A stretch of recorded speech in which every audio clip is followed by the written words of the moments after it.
welcome back to my channel, or hello if you're here for the first time, welcome. I am moving house in like 2 weeks, and so I'm currently in the midst of organising all of my things and going through everything and getting rid of old stuff and keeping stuff that I need and all of that jazz. So I've been doing that for the past few days, and while I was doing it yesterday I came across this.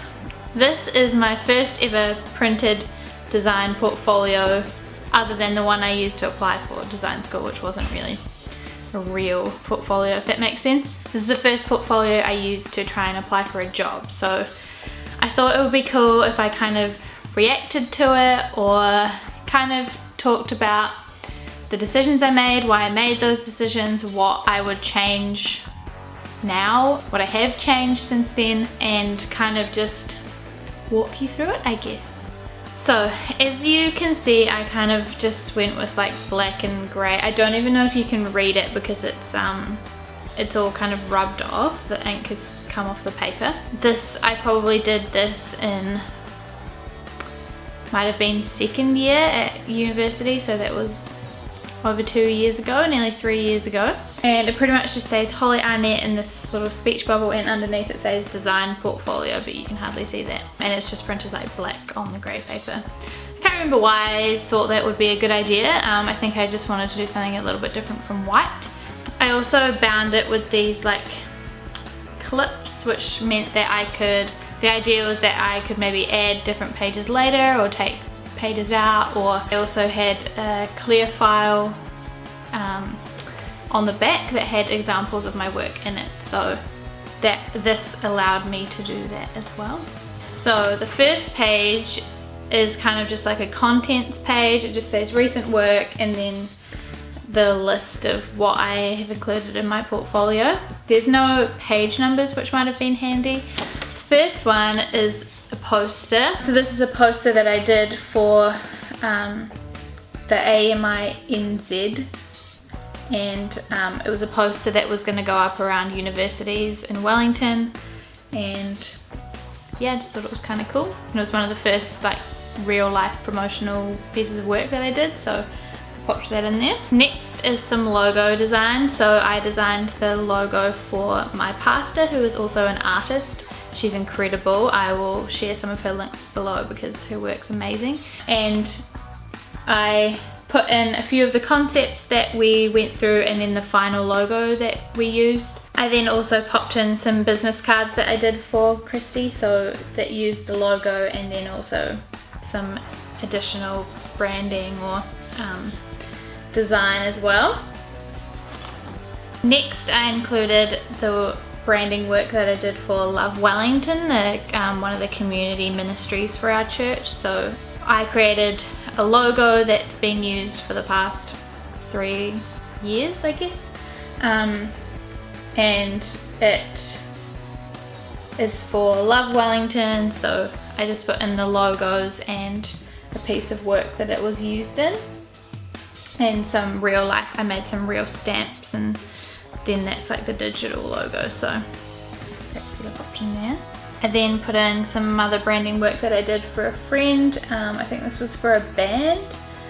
So again, I just used some of the concepts and then the final logo within some kind of context. So that's a photo of a band, like a mosh pit, and then the logo over the top. This is some promotional work for my church. So I did an upcoming events flyer that we sent out to, I think we maybe did like hundreds of them, or maybe even thousands, I can't remember, but it just basically outlined what was happening and gave details of where the service was and that sort of stuff. And then I just put in the front and back and the social media version and then a photo of it in real life. And the last pieces of work are some personal projects that I worked on that were kind of lettering or like typography based projects. So this is the first ever vector lettering that I did. It says Alpha and Omega over an image, and then this one is one called Breaking Down the Walls, and I think that might have been from a sermon that I just thought would be cool to turn into some sort of design. So that was just me putting in some work that wasn't commercial work, it was just work that I had done because I wanted to. I then at the end just had my email address, my phone number, and where you could find more online, which at that time was on my Behance, which still exists if you want to go have a look. But yeah. And that is my portfolio, the first portfolio that I ever had. I didn't get the job, but that wasn't because they didn't like my work, because they did, and they offered me the job, but they just didn't have enough physical space in the office for me, and they needed to hire a developer more than they needed an intern designer, so they did that instead, which is fine. They did tell me that they really liked the fact that I had volunteer work and self-initiated work in my portfolio, and I've also heard that from other people who have employed me or people who I have interviewed with, which is great because now I know that and I can share that with you, because it's really important for employers. And now myself, if I was looking for people to employ, I really would be looking for somebody who's doing work that isn't just work they have to do for uni, or work that they're doing just because they got paid for it.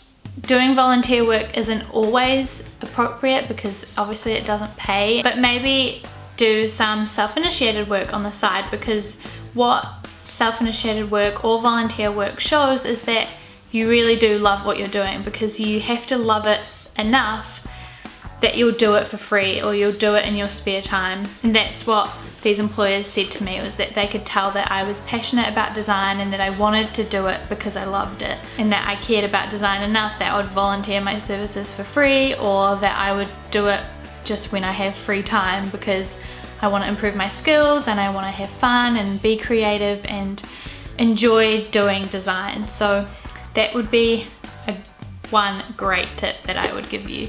It doesn't have to be volunteer, it can just be stuff that you do in your spare time, or maybe you did something for a friend or something like that, but it just shows that you're not just doing it because you have to. You'll also notice that I didn't include any of my university work, and that's partly because there wasn't much that I had done so far that I thought was relevant, but also because studios in Wellington, there are only two universities and a couple of like polytechs in Wellington, and they all do the same projects. So Massey University recycles projects over and over and over again every year, but with different year groups obviously. So different students do the same projects that students the year before did, which is fine, but studios just get bored of seeing the same project over and over and over again that they've seen 100 times, and it's very rare that they'll find one that's outstanding or surprising or anything like that. So a lot of the time, and I've heard people say that they will just, if they see the same project that they've seen before, they'll just ignore the portfolio. So I made a conscious decision to only include work that I had been paid for, or work that was outside of the university context, because one, I wanted to seem professional and show that I've done real life client work, and two, I didn't want to be that portfolio that people just threw away. So that's another good tip for you. That doesn't mean don't put university work in there, it just means don't have your whole portfolio be only university work, that's all.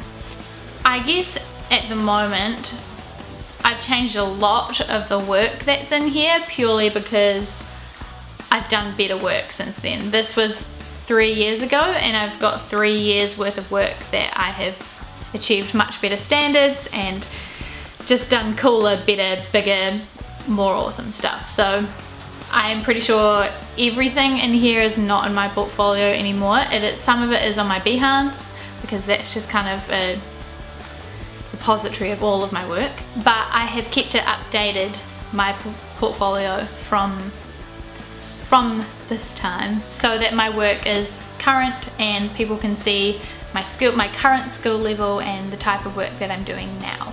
So yeah, that is my first professional design portfolio. I hope that you've enjoyed this video. I hope that it helps you see where you can start off or give you some ideas for some print portfolio work, but then also explain and help you to realize that you can grow from this as well. This is a great start, but I've only gotten better and my portfolio has gotten more precise and hopefully more impressive as time has gone on. So you can also go and have a look at my Behance or my current portfolio to see how I transformed my work over time and where it is now, and the way that I present my digital portfolios now, so that you can see the change and see all the ways that I have improved since 2000 and whenever this was, 3 years ago. Please let me know if you have any questions about this portfolio or about having a design portfolio in general. I'd also love to see your first portfolio or any of your first work. Give this video a thumbs up if you enjoyed it. You can also share it and comment below, and you can also subscribe if you haven't done already. As always, I hope that you're being productive and creative, and I'll see you next week with another video. Bye!